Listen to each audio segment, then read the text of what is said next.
Yes, good evening, Stephen. It certainly seems that we're seeing regulation get into this space. This new clause introduced to Section 3 of the country's advertising code, companies and individuals in South Africa must abide by certain advertising standards and includes rules that bar crypto asset service providers who are not registered credit providers from encouraging the purchase of crypto assets on credit. And for a little bit more insights on this, we are now joined by Marius Reitz, who's Luno's GM for Africa. Thank you so much for your time, Marius. Thank you.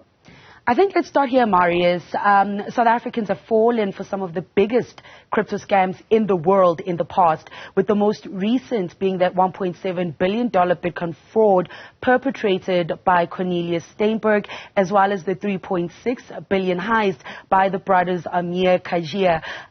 Where these kind of events are part of the motivation to make this move to stop, rogue advertising in the space, and what consequences will they be? Absolutely. I think we've had a couple of high-profile scams in South Africa over the last couple of years. At Luno specifically, our mission is to put the power of crypto in everyone's hands, and we do that by being the safest and the easiest platform for people to buy crypto. Now, because crypto is still relatively new and unknown and mostly not regulated, some elements will always target those with limited understanding of crypto, with promises of high returns and promoting outright scams. So Luno got together with other industry players in South Africa and the Advertising Regulatory Board. And we now provided an avenue for the public to report rogue advertisers, and add an additional layer of protection for consumers. So I think absolutely the industry is still relatively young. We have to build this industry in a responsible way, and I think this is just one of the first steps I think that we can take as an industry to self-regulate and to provide the public with that means of reporting irresponsible advertisers. And Marius, what will some of those consequences be, obviously for advertisers who actually don't meet those rules? Are there other financial bodies that are, part of these new rules that are made who would make sure that there are consequences for that? For example, maybe the FSCA. Absolutely. So the FSCA announced in October last year that they will embark on a licensing process for crypto asset service providers. So as of the 1st of June this year, the application window will open and it will run until the end of November. So by 30 November this year, all companies providing crypto services, whether it's the buying and selling of crypto or the processing of crypto payments, must have obtained a license. And so, by the end of this year, the FSCA will also provide that additional layer of oversight and may impose penalties, on those that operate in the market, advertise without the required licenses. In the meantime, which I think is good, the Advertising Regulatory Board will provide that support. They will investigate reports and complaints from the public.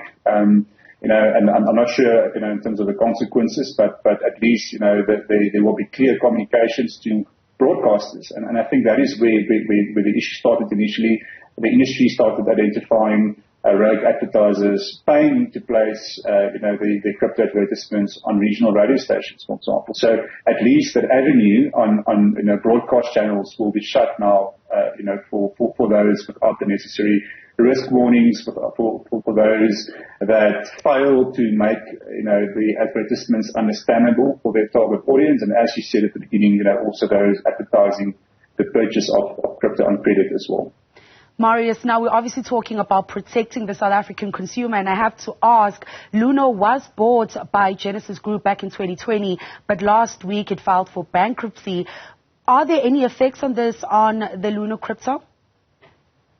So I just have to correct you there. Luno is not owned by Genesis at all. Luno is owned by Digital Currency Group. We're not part of the group as reported.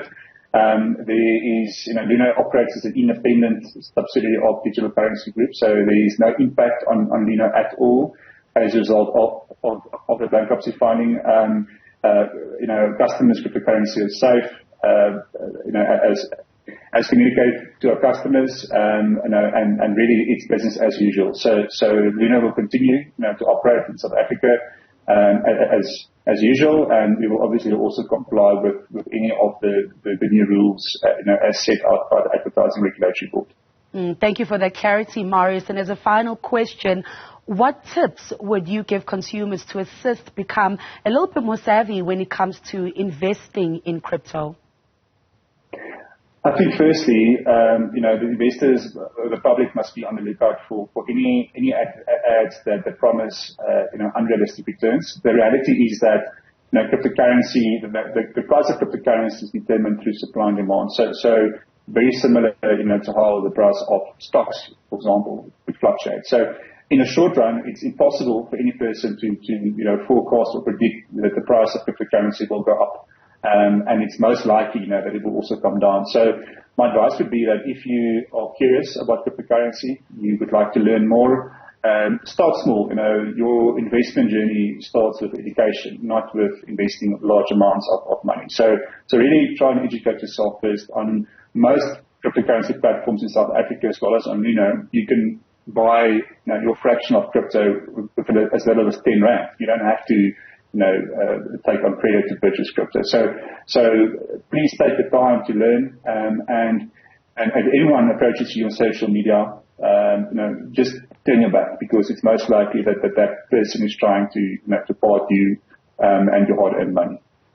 Thank you for those insights, Marius. Of course, that was Marius Reitz, who is the GM for Africa at Luno.